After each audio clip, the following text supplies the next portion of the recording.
আসসালামু আলাইকুম, শুভ সকাল। প্রিয় দর্শক, সংবাদ শিরোনাম অনুষ্ঠানে আপনাদের স্বাগত জানাচ্ছি। মাহবুবুল আলম মিলন। সাথে আজকে আছেন অতিথি, খবর বিশ্লেষণ করবেন রিনা কর্মকার, শিক্ষাবিদ ও সহসভাপতি বাংলাদেশ মহিলা পরিষদ সিলেট জেলা। প্রিয় দর্শক, প্রতিদিনের নাই আজকে অনুষ্ঠানটির মূল পরিকল্পনা আছে শেখ নুরুল ইসলাম আর মালঞ্চ বুক সেন্টার রাজা মেনশন দ্বিতীয় তলায় সৌজন্য অনুষ্ঠানটি আজকে সম্প্রচারিত হচ্ছে। এই জন্য রাজা মেনশনের মালঞ্চ বুক সেন্টারের স্বত্বাধিকারী অধ্যাপক এম এ লতিফকে কৃতজ্ঞতা জানিয়ে অনুষ্ঠান শুরু করছি। যথারীতি আজকেও তিনটি পত্রিকা এসছে, একটি জাতীয় পত্রিকা, খবরের কাগজ, স্থানীয় দৈনিক সিলেট সংবাদ, সিলেটের সংবাদ ও সুরমা মিল। আজকের অতিথি রিনা কর্মকার, আপনাকে আন্তরিক অভিনন্দন জানিয়ে শুরু করছি আজকের পত্রিকা পড়া। ধন্যবাদ আপনাকে। হ্যাঁ, পত্রিকা পড়ার আগে কিন্তু দিন তারিখটি জানিয়ে দিতে হয়। আবার আজকে যথারীতি সেটা যাচ্ছে। আজ সোমবার 3 ফাল্গুন 1432, 16 ফেব্রুয়ারি 2026, 27 শ্রাবণ 1447 ইসবি। নির্বাচন উত্তর খবর। এখন তো ভোটের খবর শেষ। ভোটের কে কোথায় হারলো জিতলো ইত্যাদি নিয়ে এবং সরকার গঠন নিয়ে কিন্তু আজকে বেশিরভাগ খবর এসছে পত্রিকায়। শুরু করছি পত্রিকা পড়া। প্রস্তুত সংসদ ভবন, শপথকাল, অপেক্ষা এবার সরকার গঠনের। ত্রয়োদশ নির্বাচনের দল ভিত্তিক ভোটের হার, এখানে ভোটের হার কিছু একটি প্রতিবেদন দেওয়া হয়েছে। বিএনপি 50, জামাত পেতে পারে 32, উচ্চকক্ষের 100 আসন। এবার ভিন্ন মাত্রায় কিন্তু আর একটি সংসদে একটি শুরু হচ্ছে আর কি, যেহেতু গণভোটের প্রেক্ষাপটে। আরো খবর, 0% কাতারে থাকা দল 0% ভোট পেয়েছে 10টি দল। এবার কিন্তু একটা অন্য ধরনের একটি খবর এসছে, 10টি দল 0% আছে, অর্থাৎ তারা কোনো এইভাবে ভোট পায়নি, জামানত বাজেয়াপ্ত হয়েছে। রাজনৈতিক বিষয় নিয়ে আলোচনা, জামাত আমির ও নাহিদের বাসায় তারেক রহমান। এগুলো অবশ্য রাজনীতির একটা শিষ্টাচার, এই সংস্কৃতিটা ভালো, মানুষের প্রতি সম্প্রীতি গড়ে ওঠে। দেশত্যাগের আলোচনায় উপদেষ্টা কর্মকর্তারা, এই ধরনের একটি খবরও এসছে। প্রশাসনে আসছে পরিবর্তন, চুপসে গেছেন 1.5 বছর ধরে দাপিয়ে বেড়ানো অনেকেই। প্রথম অধিবেশন কার সভাপতিত্বে, একটি প্রশ্ন চিহ্ন এসছে। কার, যেহেতু জাতীয় সংসদের প্রথম অধিবেশন। বিতর্কিত ডিজিটাল ব্যাংক, লাইসেন্স দিতে তড়িঘড়ি সভা আহ্বান গভর্নরের। এই খবর দিয়েই আজকে জাতীয় পত্রিকা খবরের কাগজের প্রথম পাতা শেষ করলাম। আপনাদেরকে নিয়ে আসছি এখন শেষ পৃষ্ঠায়। প্রিয় দর্শক, শেষ পৃষ্ঠায় অনেক খবর। কেন্দ্রীয় শহীদ মিনারে খবর আসছে, যেহেতু ভাষার মাস, এই মাস আসলে বছর জুড়ে অবহেলার পর ধোয়া মোছা শুরু। এই ঝাড়ু দিচ্ছে, পানি দিয়ে ধুইতেছে শহীদ মিনার, তারপরও আমরা মনে করি যে 1 বছরে একবার হলে তো ধুয়ে মুছে পরিষ্কার করছে। আমরা আশা করবো যে সবসময় যেটা পরিষ্কার পরিচ্ছন্ন পবিত্র হিসাবে থাকে। নতুন সরকার কাজ শুরু করলেই ব্যারাকে ফিরবে সেনাবাহিনী, দরবার অনুষ্ঠানে সেনাপ্রধান। এবার 21 পদক পাচ্ছেন 9 বিশিষ্ট ব্যক্তি ও প্রতিষ্ঠান। এটা প্রতি বছরই এই ধরনের সম্মাননা দেওয়া হয় আর কি। 21কে। ভারত কি পারবে বিএনপি সরকারের সঙ্গে সম্পর্ক পুনর্গঠন করতে, প্রশ্নবোধক। দেখা যাক, ভবিষ্যতে বলে দিবে সেটা।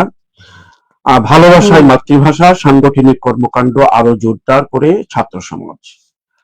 ঢাবি শিক্ষক সহ আটক 5, সাবেক ইউপি চেয়ারম্যান সহ 20 জনের নামে মামলা ও গ্রেপ্তার 5। নতুন সরকার টিউলিপকে আনার চেষ্টা চালিয়ে যাবে। এই অনেকগুলো খবর এখানে আসছে। বিশেষ করে এই জিনিসটা, ঢাকা বিশ্ববিদ্যালয়ের 5 জন শিক্ষককে বঙ্গবন্ধুর 32 নম্বরে তার সমাধিস্থল যাওয়ার কারণে এখানে আটক করা হয়েছে। 21শে বইমেলা, বাংলা একাডেমি অনর অংশ নিচ্ছে না 300 প্রকাশনী এবং বাংলা একাডেমি নিয়ে একটা চলছে, এই অবস্থায় তারা মেলাতে অংশগ্রহণ করতে চাচ্ছে না আর কি। এই ছিল আজকে খবরের কাগজের বিভিন্ন ধরনের হরেক রকমের খবর। আরেকটি খবর পড়েই আপনি আসছি আজকে অতিথির কাছে। লক্ষ্মী পোকার অলক্ষী কাণ্ড। একটি পোকা, এটা ধানের ক্ষেতে বা শস্য ক্ষেতে, বিভিন্ন ক্ষেতে ধ্বংস করে দিচ্ছে।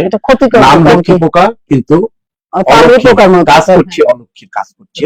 এটা একটি ছবি সহ খবরটি এসছে। আসছি আপনার কাছে। আজকে যেহেতু অপেক্ষা এবার সরকার গঠনের, মন্ত্রিসভা তো গঠন হবে এবং সেখানে সিলেটের প্রথমেই আমরা নতুন সরকারকে অভিনন্দন জানাই, অগ্রিম অভিনন্দন জানাই, কারণ মানে প্রায় 1.5 বছর পরে আমাদের সবারই একটা প্রত্যাশিত নির্বাচন, সেই নির্বাচনের মাধ্যমে একটা সরকার গঠন হয়েছে। আমরা মনে করতেছি যে এখন আমরা শ্বাস নিতে পারছি, মনে হয় নতুন একটা সরকার এসছে, এবং আমরা আশা করব এই সরকার আমাদের সেই জনগণের আশা পূর্ণ করবে। আমরা যে বৈষম্য বিরোধী সমাজ চাই, আমরা আমাদের নারীদের অধিকার চাই, আমরা একজন নারী সমাজের অধিকার চাই, এবং আমরা নাগরিক হিসেবে মানবাধিকার চাই, সেটা এই সমাজে প্রতিষ্ঠিত হবে এবং নতুন সরকার সেই আশাটা পূরণ করবে বলেই আমাদের দৃঢ় বিশ্বাস এবং আমার প্রত্যাশা। সুন্দর হ্যাঁ, এখন আমাদের যে প্রশাসনে আসছে নতুন পরিবর্তন, চুপসে গেছে 1.5 বছর ধরে দাপিয়ে বেড়ানো অনেকেই। আমাদের আসলে মানে দেশটা এমন একটা দেশ, এটা শুধু এখনের বিষয় না, আমরা দীর্ঘদিন থেকে দেশে আসছি, একবার এক একজনের দাপিয়ে বেড়ায়, আবার তারা চুপ হয়ে যায়, আবার আরেকজন দাপিয়ে বেড়ায়। এই কালচারটা তার পিছনে ঢল নামে। এখন এই সংস্কৃতিটা যতদিন না পাল্টাবে ততদিন দেশ অন্তত এগিয়ে যাবে না, যতটুকু যাবে থমকে দাঁড়াবে আবার পিছনে। সেই আরেকটি খবর হ্যাঁ। পাশাপাশি দেখেন, দেশ ত্যাগের আলোচনায় উপদেষ্টা পদ কর্মকর্তারা, এই যে কর্মকর্তারা এতদিন 16 মাস কাজ করলো, তারা এখন দেশ ত্যাগের আমরা একজনকে যখন কারো সমালোচনা করি বা কোনো কাজে যখন আমরা মনে করি সে ভালো না, আমি কাজ করছি, সেই কাজের প্রেক্ষিতে আমাকে দেশত্যাগ করতে হবে কেন, এই আলোচনায় আসছে। আমি জানি না, এটা পত্রিকার অনুযায়ী আমরা কথা বলি সবসময়, একটা কথাই বলে রাখি, মানে আমাদের আলোচনাটা হয় পত্রিকায় যা লেখা হয়, খবর থেকে নেয়া খবর, আমরা আলাদা কোনো ই নাই। দেশত্যাগের যে আলোচনায় উপদেষ্টা কর্মকর্তারা আছেন, তারা তো এতদিন তারা বৈষম্য বিরোধী, তারা অন্যায়ের বিরুদ্ধে, দুর্নীতির বিরুদ্ধে পুরো একটা যুদ্ধ ঘোষণা করে এসছেন। আমরা দেখেছি পরিবেশ উন্নয়নের নামে কত কিছু করা হয়েছে, তারপরে তারা দেশ ত্যাগ করবে কেন? অবশ্যই না, আমরা চাই যে দেশত্যাগ, যা আমি ভালো মন্দ সেটা আমরা এখনো বিচার করতে পারি, মানে আমরা যা দেখেছি, কিন্তু বাস্তবিকে সেটা আইনের মাধ্যমে আসে, যেটা হবে। চাই আমরা চাই যে তারা যেন দেশত্যাগ করেন না এবং করতে নাও পারেন। যদি কোনো দুষ্টুমি থাকে সেখানে দেশের বিচার হোক, অথবা নাই করলে অসুবিধা নেই, তো তারা দেশে যখন 1.5 বছর ধরে যখন তারা অত্যন্ত মানে দাপিয়ে যখন এই করেছে, সেটা তারা থাকুক, আবার দাপিয়েই থাকুক দেশে, এবং তারপরে হোক। আমি এটা বলি, শুধু এই দল না, যারাই আসবেন তারা দেশত্যাগ করবেন না, কারণ তাদের সেই ধরনের কাজ করবেন যে আমাকে দেশত্যাগ করতে হবে না, সেটা সব দলের জন্য। একটি খবর একটু অন্য ধরনের খবর, 0% ভোট পেয়েছে 10টি দল। আসলে নির্বাচনটা হয়েছে কিন্তু বিএনপি বনাম জামাত, এবং বিদ্রোহী কিছু আসছে, এটা বিএনপিরই বিদ্রোহ, কিন্তু সেখানে দেখা যাচ্ছে যে 10টি দল শূন্য হয়েছে। এই ব্যাপারে আপনার কি বিশ্লেষণ? রাজনৈতিক দলগুলো মানে এমন দল হওয়া উচিত অন্তত মানে শূন্য ভোট পাওয়ার মধ্যে সেই সব রাজনৈতিক কোন দল বলে আমি মনে করি না বিবেচিত হয়, এবং সেগুলো মানে একটা তো তাদের একটা থাকে যে ম্যানিফেস্টো থাকে, তাদের একটা থাকে, এটা যখন তাদের ইসি যখন বিষয় আছে, হ্যাঁ, তাদের তো নিবন্ধন বাতিল করা দরকার। আমি মনে করি যারা শূন্য, যেমন আছে না স্কুলগুলোতে দেখা যায় কি যে শূন্য পাস করেছে 0% সাজা হয়, আমি মনে করি এইসব রাজনৈতিক দলগুলো তো নিবন্ধন বাতিল করা উচিত। আসলে নির্বাচনে তাদের অংশগ্রহণ করার জন্য নিবন্ধন দেওয়া হয়, এই পদ্ধতিটাকে বাতিল করা অবশ্যই, আমিও মনে করি এটা। আর এইটা একটা যেন দেখেন বিতর্কিত ডিজিটাল ব্যাংক, এটা একটা মানে আমার কাছে খুব মানে কি বলে এটা আমি মেনে নিতে পারা যায় না। লাইসেন্স দিতে তড়িঘড়ি সভা আহ্বান গভর্নরের, এই যে বিতর্কিত ডিজিটাল ব্যাংক, বিতর্কিত হোক এই যে তড়িঘড়ি জিনিসটা, কারণ তড়িঘড়ি কেন করা হবে? এইটা তো আমার মনে হয় এখন নতুন সরকার আসছে বা আমাদের এটা সব ব্যাপারে, হ্যাঁ, তড়িঘড়ি করে যে কোনো জিনিস যখন যাওয়ার আগে কোনো কাজই কোনো সরকারের দেওয়া উচিত যে নতুন সরকার কাজ শুরু করলেই ব্যারাকে ফিরে যাবে সেনাবাহিনী, সেনাপ্রধান বলছে। এই খবর শেষ করে আমরা স্থানীয় পত্রিকার দিকে যাবো না? অবশ্যই না, এটা তো স্বাভাবিক কাজ। সেনাবাহিনী সাধারণত দেশের জন্য কিছু কাজ করে, এবং তাদের যখন সে কাজগুলো রাষ্ট্রপতি তাকে যে কাজে নিয়োগ করা হয় সেই কাজগুলো করে তারা ব্যারাকে ফিরে যায়, এটা রুটিন কাজ তাদের, তারা অবশ্যই যাবে, এবং তারা মানে এটা সরকার বুঝবে যে কিরকম কি করবে, এটা আমাদের নেই। আর এই লক্ষ্মী পোকার কথা তো আমরা বলেইছি, এই লক্ষ্মী পোকার অলক্ষ্মী কর্মকাণ্ড হচ্ছে। কৃষি যারা ক্ষেত করেন, খামারি যারা আছেন, কৃষি ক্ষেত্রে যারা ব্যবসা করছে, তাদের একটা সতর্ক করেন। অবশ্যই তারা লক্ষ্মী পোকা আছে, তারা তাদেরকে সেই ধরনের পোকা নিধনের জন্য যে নিতে হবে সেটা আমরা নেবে। স্থানীয় পত্রিকা আর থেকে আসছি, একটু তার আগে দেখি কেন্দ্রীয় শহীদ মিনারটা গুরুত্বপূর্ণ, আমাদের এই ভাষার মাস, যে ভাষাটা আমাদেরকে সমগ্র বিশ্বে আমাদেরকে পরিচিত করেছে এবং মাথা একমাত্র উঁচু করে বাংলা দাঁড়ানো। দাঁড়ানো, হ্যাঁ, মাথা উঁচু করে দাঁড়িয়েছি আমরা, এবং একমাত্র পৃথিবীর দেশ বাংলাদেশ যে ভাষার জন্য আন্দোলন করে ভাষাকে নিয়ে এসছে। আর সেই কেন্দ্রীয় শহীদ মিনার এই দিন আজকে অনেক প্রাণের বিনিময়ে অনেক প্রাণের বিনিময় আজকে এই দিনে একটু বলতে চাই, মনে হয় আমরা প্রাণ খুলে বলতে পারি এবার অন্তত ফুলের দোকানগুলোতে যাতে আর আগুন লাগবে না বলেই আমাদের বিশ্বাস। কারণ গতবার দেখেছি সেই ফুলের দোকানগুলোতে আগুন লেগেছিল। শহীদ মিনারে যে ফুল দিতে গিয়েছি, সেই ছোট ছোট বাচ্চারা পর্যন্ত তাদের প্রাণের অর্ঘ্য নিবেদন করে, সেই জায়গাটা যে হানা হয়ে দেওয়া হয়েছিল।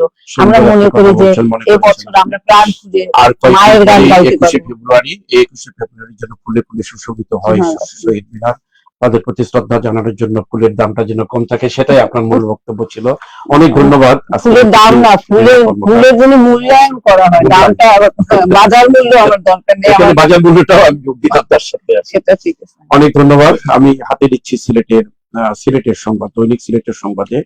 সিলেটের সংবাদ দিয়েই সিলেটের সংবাদ শুরু করেছেন আপনি। সিলেটে আলোচনার কেন্দ্রবিন্দু, ওইটা পড়ে শোনানোর কথা নয়, এখানে কয়েকজনের নাম এসছে ছবি সহ মন্ত্রিসভায় কারা যাচ্ছে আর কি, দেখা যাক। এটা আমরা সিলেট থেকে বেশি গেলেই বেশি ভালো, আমাদের মনে করি না। আরেকটি নিউজ করেছে, আরেক সাইফুর রহমান কি পাবে সিলেটের মানুষ? এই যে একটা জিনিস, আসলে এই আক্ষেপ টাকা সিলেটের বাসী সাইফুর রহমানের যে একটা কাজ করে গেছিল তার মন্ত্রিসভার অর্থমন্ত্রী হিসেবে সফল মন্ত্রী, এখন অনুভব করছে এখনো সাইফুর রহমান কি, অর্থাৎ ভালো কাজ মূল্যায়ন আছে, এখনো চাই সেটা দেখতে। সরকারের শপথ কাল। সিলেটে প্রথমবারের সংসদে সিলেটের 16 নতুন মুখ, সিলেটের 6 আসনে হা ভোটে এগিয়ে সমর্থন। ইতিহাসে আজকের একই দিন 16 ফেব্রুয়ারি 2026 সোমবার। আরো খবর, নির্বাচিত হয়েই মাঠে খন্দকার মুক্তাদির কৃতজ্ঞতা জানাতে ছুটছেন পাড়ায় মহল্লায়। ভালো খবর, এটা হচ্ছে যে মানে সত্যিকার রাজনীতিবিদদের মতো। নির্বাচন সম্পন্ন, সিলেট জেলা আইনজীবী সমিতির নেতৃত্বে আইনজীবী সমিতি নির্বাচন হয়েছে। এখানে নেতৃত্বে আসছেন হচ্ছে সোহেল এবং জোবায়ের। সোহেল, তাদেরকে অভিনন্দন আমাদের সিলেট টিভির পক্ষ থেকে। তারা আগামীতে আইন পেশায় যারা আছেন তাদের সংগঠনকে আরো শক্তিশালী করবে। মুসল্লিদের সুযোগ সুবিধা নিশ্চিত করা আমাদের নৈতিক দায়িত্ব। মাখরাস মসজিদে অজুখানার উন্নয়ন কাজ পরিদর্শন করলেন খন্দকার। একটু ভালো দিক, নির্বাচিত হয়েই কিন্তু একটি ভালো কাজে, যেহেতু সামনে রমজান মাস, এটা করাটা আমরা ভালো দিক দেখছি।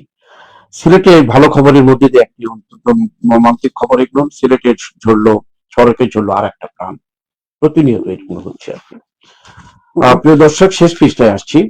সিলেট জেলা কর আইন সমিতির সভাপতি শেখর, সম্পাদক আজির। এদিকে হচ্ছে দুই আইন পরিষদ থেকে নির্বাচন হলো আর কি। এখানে তাদের অভিনন্দন জানাচ্ছি আমরাও। সিলেট কৃষি বিশ্ববিদ্যালয়ে মবকাণ্ড, ভিসি সহ আহত 8। সিলেটে কৃষি বিশ্ববিদ্যালয়ে কিন্তু এখনো কিন্তু মব শেষ হচ্ছে না। কৃষি বিশ্ববিদ্যালয়। আরো খবর, অত্যন্ত জনঘনিষ্ঠ খবর এলুন। রোজা শুরুর আগেই সিলেটের বাজারে আগুন বলতে কি 100 টাকা থেকে 160 টাকায়, 40 থেকে 50 টাকা যেটা লেবুর দাম ছিল, ওটা 100 থেকে 160 টাকায় হালি। এই যে একটা অবস্থার মধ্যে আসছে আর কি। অন্যান্য প্রত্যেকটা জিনিস মানে 2.5 গুণের মতো দাম বেড়ে গেছে সবগুলি। আরো খবর, সিলেটে ভোট বাড়লেও পরাজয়ের বৃত্তে বন্দী জামাত।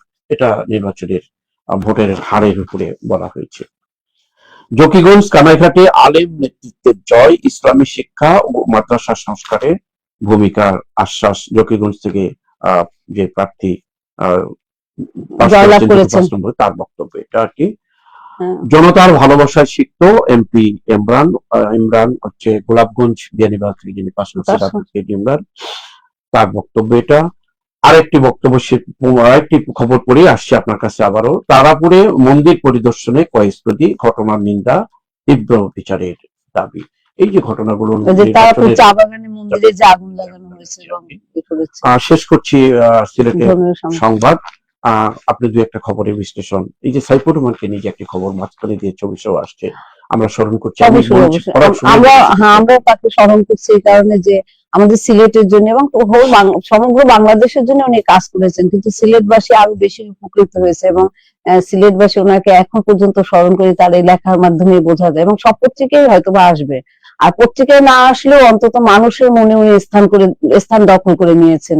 এটার জন্য অবশ্যই আমরাও চাই আর একজন সাইফুর রহমান পাইবে না পাই, অন্তত তার ধারাবাহিকতায় আমরা যেন একজন মানুষ পাই যিনি আমাদের সিলেটের সাথে সাথে সমগ্র বাংলাদেশের উন্নয়নে ভূমিকা রাখতে পারেন। এটা আমি মনে করি যে অনেক অনেক ধন্যবাদ। আমরা যারা পাশ করেছে এর মধ্যে কোনো ভালো নেতৃত্বের লোকও আছে এখানে, আমরা দেখেছি। আমি নাম নিচ্ছি যেহেতু এখনো মন্ত্রিসভা আসেনি, এবং আমি বলতেছি যে সিলেটের মন্ত্রিসভা অনেকজনের নামই আসছে, যেমন 7 জনের নামে এসছে, নামটা অবশ্য পত্রিকা দিয়েছে। যাই হোক, আমরা চাই যে আমরা অবশ্যই চাই যে আমাদের সিলেট থেকে যত বেশি যাবে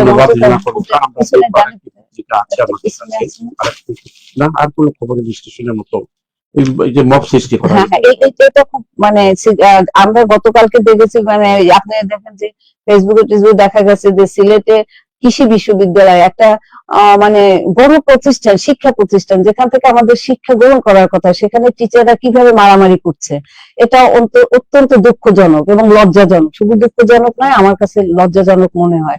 সেই যে কাজই হোক, মব কাণ্ড হোক, এই আহত হয়েছে ভিসি সহ শুনেছি। আমরা চাই না এরকম কোনো দেখেন দেশে একটা নির্বাচনের পর অন্তত পক্ষে দেশটা কোথায় যাচ্ছে, একটা শিক্ষিত সমাজ একটু অপেক্ষা করার দরকার। এগুলো তো অনেক সময় থাকতে পারে আরো কিছু করার, এই মুহূর্তে এই ধরনের জিনিস না, আজ কোন সময় এই কারণে। আর সবচেয়ে একটা দুঃখজনক খবর হচ্ছে তারাপুর চা বাগানে যে মন্দিরে আগুন, গীতা সহ ধর্মীয় সামগ্রী পুড়ে ছাই।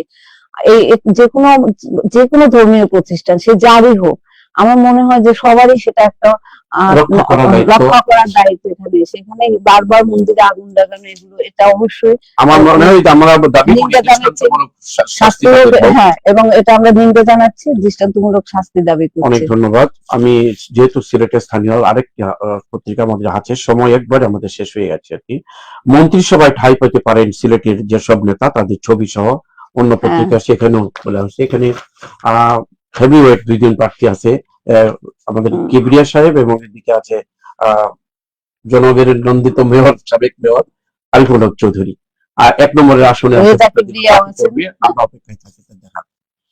আরো দু একটি খবর আছে। নির্বাচনের পরে সংখ্যালঘু নির্যাতন ঘটেনি, এটা সবসময় আগে ঘটে আসছে, এটা একটা ভালো দিক আমরা মনে করি, আর যেন পরবর্তীতে নাই হয়। রমজানে স্কুল বন্ধ রাখতে হাইকোর্টের নির্দেশ। আমরা জানি যে স্কুল বন্ধ 15 দিন চালু করার কথা ছিল, হাইকোর্টে একটা রিট হয়েছে। রমজানের প্রাক্কালে খাদ্য দ্রব্যের মূল্য স্থিতিশীল রাখার আহ্বান।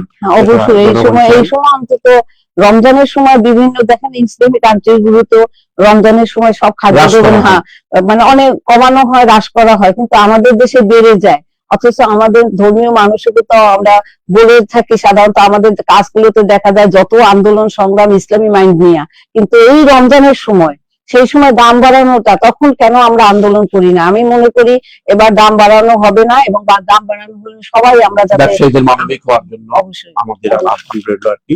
শেষ পৃষ্ঠায় আরো কিছু খবর আছে। পীর হাবিবুর রহমানের 22তম মৃত্যুবার্ষিকী। অত্যন্ত একজন জনগণের নেতা ছিলেন পীর হাবিবুর রহমান। আমরা দেখেছি উনি সংসদ সদস্য ছিলেন। ওনার মৃত্যুবার্ষিকী আজকে, আমরা তার বিশেষ করে তার বিদায় রুহের মাগফিরাত কামনা করছি। আচ্ছা, এখানে আমরা আরেকটু বলি নি যে পীর হাবিবুর রহমানের 22তম মৃত্যুবার্ষিকী আজকে কিন্তু আমাদের মোহাম্মদ আতাউল গনি ওসমানী, যিনি জেনারেল এমএজি ওসমানী নামে অধিক পরিচিত, প্রধান সেনাপতি ছিলেন, তারও আজকে মৃত্যুবার্ষিকী। ওনার জন্ম হচ্ছে গিয়ে, আমি আপনার সাথে একটু অন্যভাবে কথা বলি, আজকে কোনো পত্রিকায় খবরটি না আসায় আমরা কিন্তু কিছু করছি, আমরা অবশ্যই দুঃখ ভারাক্রান্ত বলে বলছি। তবে আমরা আমাদের পক্ষ থেকে এবং সিটিভির পক্ষ থেকে তার প্রতি শ্রদ্ধা নিবেদন করছি। এবং ওনার জন্ম হচ্ছে গিয়ে 1 সেপ্টেম্বর 1918 সুনামগঞ্জ জেলা, এবং মারা গেছেন 16 ফেব্রুয়ারি 1984 লন্ডনে, যুক্তরাজ্য। আর ওনার কবরস্থান হচ্ছে শাহজালাল মাজারে আছেন। আমরা তিনি বাংলাদেশের সশস্ত্র বাহিনীর প্রথম 4 তারকা বিশিষ্ট জেনারেল। সুতরাং ওনার আত্মার আমরা দুইজনই আমাদের সিলেটের নেতা পীর হাবিবুর রহমান এবং ওসমানী এবং জাতীয় নেতা ছিলেন, আমরা তাদের গভীর শ্রদ্ধা জানাই। নাইজেরিয়ায় কয়েকটি গ্রামে হামলা, নিহত অন্তত 32। এটা এই ধরনের হামলা কিন্তু অন্যান্য দেশে হয়ে। ঝান্ডু বন্ধু জুয়া খেলার সময় গ্রেপ্তার। এই গ্রেপ্তার নামগুলো করলাম। বাংলাদেশের সঙ্গে ঘনিষ্ঠ সহযোগিতার অঙ্গীকার যুক্তরাজ্যের, খুব আমরা চাই সেটাই হোক। অবশ্যই হোক। গাজা ইসরায়েলের বিমান হামলায় নিহত 11। আর বিশ্লেষণ করার মতো যদি কিছু থাকে 1 মিনিটে আপনি শেষ করতে, যেহেতু সময় আমাদেরকে বলতে দিচ্ছেন আর কি। আজকে আমরা বিশ্লেষণ করার মতো প্রথমেই হচ্ছে আমরা নতুন সরকার পাচ্ছি, আমাদের এটাই শুধু বলবো। এখন আমাদের সব প্রথম হচ্ছে গিয়ে আমরা চাই নতুন সরকারের কাছে আমরা তাদের অভিনন্দন জানাই, এবং আমরা আবার সেই একটা মুক্ত বাংলাদেশ চাই, স্বাধীন বাংলাদেশ চাই, যে বাংলাদেশে 1971 সালে আমরা যুদ্ধ করে বাংলাদেশ পেয়েছি সেটা চাই। আর একটা চাই যে সামনে রমজান এসছে, অন্তত তার সব প্রয়োজনীয় জিনিসগুলো দাম সবার ক্রয় ক্ষমতার মধ্যে অনেক থাকে। অনেক ধন্যবাদ এটাই আজকের আমরা অতিথি আমাদের প্রত্যাশা। রিনা কর্মকার। আসলে রমজানের সময় মানুষের হুম, একটু চাহিদাও থাকে একটু বেশি, অবশ্যই। সেই সময় যদি জিনিসপত্রের দাম যদি কমানো হয়, এই যে নতুন সরকার এসে এটা যদি করতে পারে তাহলে তার সার্থক অবশ্যই। হবে, এই আশা প্রত্যাশা ব্যক্ত করে আজকের অনুষ্ঠান এখানেই শেষ করছি। প্রিয় দর্শক, আমাদের সাথে এতক্ষণ থাকার জন্য আপনাদেরকে ধন্যবাদ, অতিথি আপনাকেও ধন্যবাদ। আর ধন্যবাদ। অনুষ্ঠানটি সম্প্রচারে সহযোগিতা করলেন মানবজ বুক সেন্টার। পরিশেষে আবার মানবজ বুক সেন্টারের প্রতি কৃতজ্ঞতা জানিয়ে আজকের অনুষ্ঠান এখানেই শেষ করছি। আল্লাহ হাফেজ।